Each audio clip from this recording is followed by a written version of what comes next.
What is it that frightens you to your very core? Visualize Sarah, a solitary woman enveloped in an eerie room where the only illumination is the ghostly glow of her laptop screen. Suddenly, her surroundings descend into an abyss of darkness, accompanied by an icy gust that causes her skin to prickle with dread.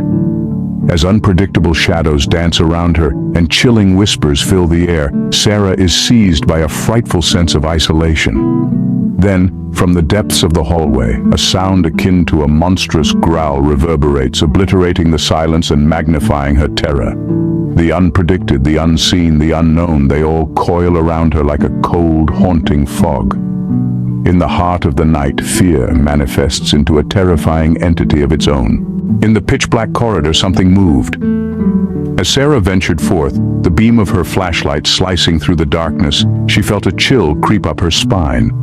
The hallway, once familiar, now stretched out before her like an ominous path into the unknown. The foreboding silence was broken by the scuffle of something unseen. Just as she cast her light towards the sound, a shadowy figure darted across her path, barely visible but undeniably present.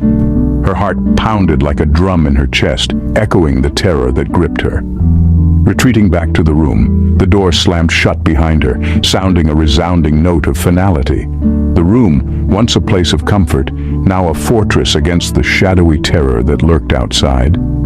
The furniture became barricades, her sanctuary fortified against the encroaching darkness. The fear, once an abstract concept, had now taken form. It was there in the hallway, waiting. Fear now had a face. Alone, scared and trapped in a haunted house at the dead of night. What would you do? This is the chilling scenario our protagonist Sarah finds in.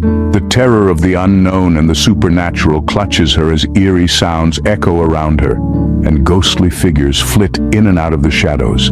Sarah reaches for her phone, her only lifeline to the outside world. But in cruel irony, the bars indicating connection are missing, replaced by a haunting no-signal message, amplifying her fear tenfold. The dread of her situation escalates, coiling her stomach into tight knots of fear. Cut off from the external world, she is left to confront the ghostly figures and eerie sounds alone. But Sarah isn't one to cower amidst the supernatural. Instead, the adrenaline surging through her veins triggers her survival instincts. Her wide, terrified eyes dart around the room, finally landing on a baseball bat, an object meant for sport, now poised to become her weapon against the spirits. Her hands, trembling with fear, latch onto the bat, holding it with a vice-like grip. The weight of the bat gives her a shred of confidence, a flickering beacon of hope in her horrifying predicament. In the face of fear, survival instincts kick in. When fear knocks on your door, how do you answer? Silence takes over as Sarah waits, her heart pounding like a drum in her chest. The only sound is the deafening beat of her own heart echoing in her ears. Each tick of the clock is a reminder of the looming threat. The darkness outside seems to seep in, filling the room with an eerie sense of dread. The room feels smaller, the walls inching closer with every passing second. Suddenly, a loud bang shatters the silence, causing Sarah to jump. The noise sounds like a thunderclap in the quiet room, a brutal reminder of the terror lurking just beyond the door.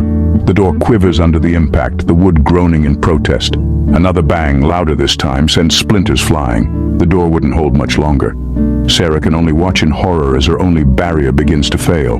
She backs away, her grip on the baseball bat tightening. Every instinct tells her to run, but where? She's trapped. A mouse in a corner with a hungry cat prowling outside. Her breaths come in short, panicked gasps, her terror a tangible thing in the room. The door gives a final shudder before the silence returns, leaving Sarah in a dreadful anticipation. The room is a time bomb, ticking down to the unknown. And in that moment, every second feels like an eternity. In fear, every second feels like an eternity. How do you face your fear when it's staring back at you? Picture Sarah, a young woman alone in the dark, cornered by her fears made manifest. The fear was palpable, intense, and as real as the creature before her. Yet, she found within her the will to fight, to resist, and to survive.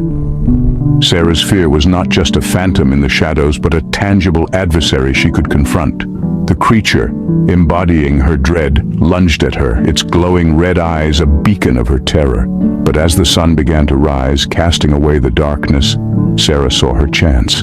The creature recoiled from the sunlight, granting her an opportunity to escape. With every step she took, she distanced herself from her fear, her victory echoing in the creature's anguished retreat. Sarah faced her fear and emerged victorious. So what is it that scares you the most?